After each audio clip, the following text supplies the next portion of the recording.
দাদু আর নাতিতে জলসা শুনতে গেছে, দাদু আর নাতি। আজকের মাহফিলে অনেক দাদু তার আদরের নাতিটাকে সঙ্গে করে বলছে, চল রে শালা জলসা শুনে আসি। জলসা শোনা শেষ, যেই রাস্তা দিয়ে বাড়ি যাচ্ছে, যেতে যেতে যেতে যেতে মাঝখানে পড়লো একটা ছোট নদী, একটা ছোট ক্যানেল। দাদু এখন ওই নদীতে এক বুক পর্যন্ত পানি কিংবা এক কোমর পর্যন্ত পানি। দাদু পরেছিল লুঙ্গি, নাতি পরেছিল ফুল প্যান্ট। তো দাদু খুব চালাক মানুষ, লুঙ্গির একদিক থেকে তোলে আর ডারা পার হয়। তো যতদূর পানি উঠে ততদূর লুঙ্গি উঠে, যতদূর পানি উঠে ততদূর লুঙ্গি উঠে।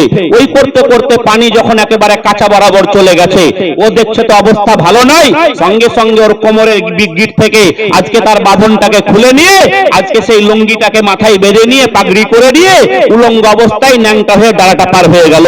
তার যে নাতি উপরে ছিল ফুল প্যান্ট, তো ফুল প্যান্টটাকে খুললো না, ওই ফুল প্যান্ট পরে ওপারে চলে গেল।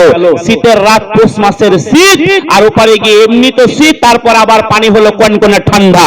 ভাইরা আমার, দুটা ঠান্ডা একসঙ্গে মিলে গিয়ে ওপারে গিয়ে এখন নাতিটা ঠক ঠক ঠক ঠক করে কাঁপছে। দাদু বলছে, হারে শালা, আমি যেমন ভাবে লুঙ্গিটাকে খুলে নিয়ে মাথায় বেঁধে নিয়েছি, ওই রকম ভাবে তুই যদি এত রাত্রিতে ফুল প্যান্টটাকে খুলে নিয়ে মাথায় বেঁধে নিতিস, এত রাত্রিতে কে বা দেখতে পেত, তাহলে তো তোকে কাঁপতে কাঁপতে বাড়ি যেতে হতো না। সঙ্গে সঙ্গে নাতিটা বলছে, দাদু, আরে গত রাত্রিতে মাওলানা সাহেব একটা টাটকা ওয়াজ করেছে, তুমি শুনোনি? বলে, কি ওয়াজ করেছে? বলে, পুরুষের নাভির উপর থেকে নিয়ে হাঁটুর নিচে পর্যন্ত এই জায়গাটাকে বলা হয় সতর, এই জায়গাটাকে বলা হয় সতর।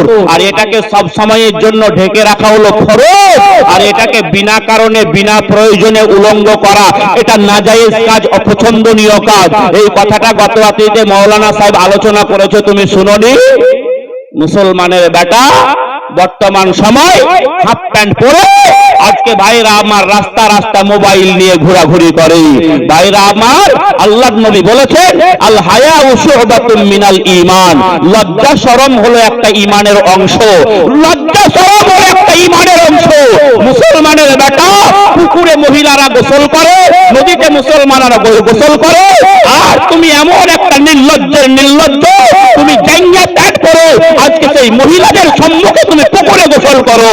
আজকে তোমার লজ্জাও নাই, শরমও নাই, তোমার হায়া নাই, তুমি একটা নির্লজ্জ পুরুষ। ভাইরা আমার, বন্ধুরা আমার, আজকে যাই হোক, যে কথা বলতে চাইছিলাম আমি আপনাকে, ভাইরা আমার, সঙ্গে সঙ্গে দাদু কি বলছে শুনুন। দাদু বলছে, হারে শালা, তুই দেখছি একদিন বক্তৃতা শুনে বড় মাওলানা সাহেব হয়ে গেছিস। কথা ভালো করে শুন, আমি 40 বছর ধরে বক্তৃতা শুনি। ওই বক্তৃতা কোনোদিন আমি নদীর এপারে নিয়ে আসি না, ওপারেই ছেড়ে দিয়ে চলে আসি। এই যদি আপনি আমি শ্রোতা হয়ে থাকেন, আপনি 40 বছর কেন, গোটা জীবন পর্যন্ত যদি এই পদ্ধতিতে বক্তৃতা শুনে, আপনার এই বক্তৃতায় 5 পয়সার সমান মূল্য দেবে না। গফুর মিয়ার গরুটা ছুটতে ছুটতে ছুটতে ছুটতে মসজিদে ঢুকে পড়েছে। আবার আপনাদের মধ্যে কারো নাম যদি গফুর মিয়া হয়, আবার মাইন্ড করে নিয়েন না। ভাইরা আমার, একটা উদাহরণ স্বরূপ বলছি, গফুর মিয়ার গরুটা ছুটতে ছুটতে মসজিদে ঢুকে পড়েছে।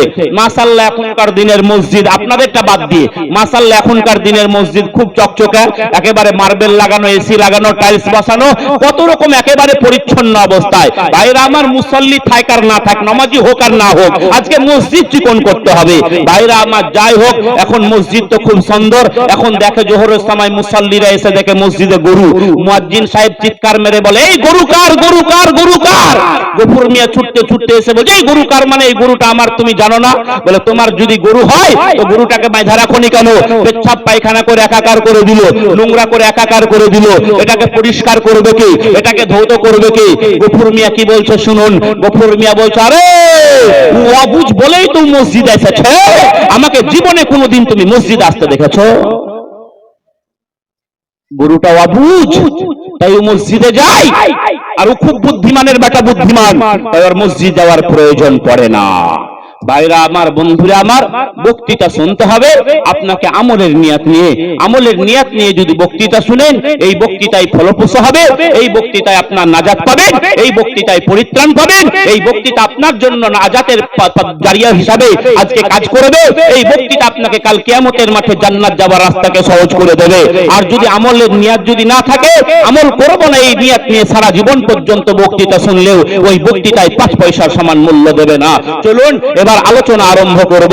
আমি আলোচনা করার জন্য পবিত্র কালামুল্লাহ শরীফের 114টা সূরার মধ্যে পারা নম্বর 4, সূরা নম্বর 3, সূরার নাম সূরা আল ইমরান, পৃষ্ঠা নম্বর 68।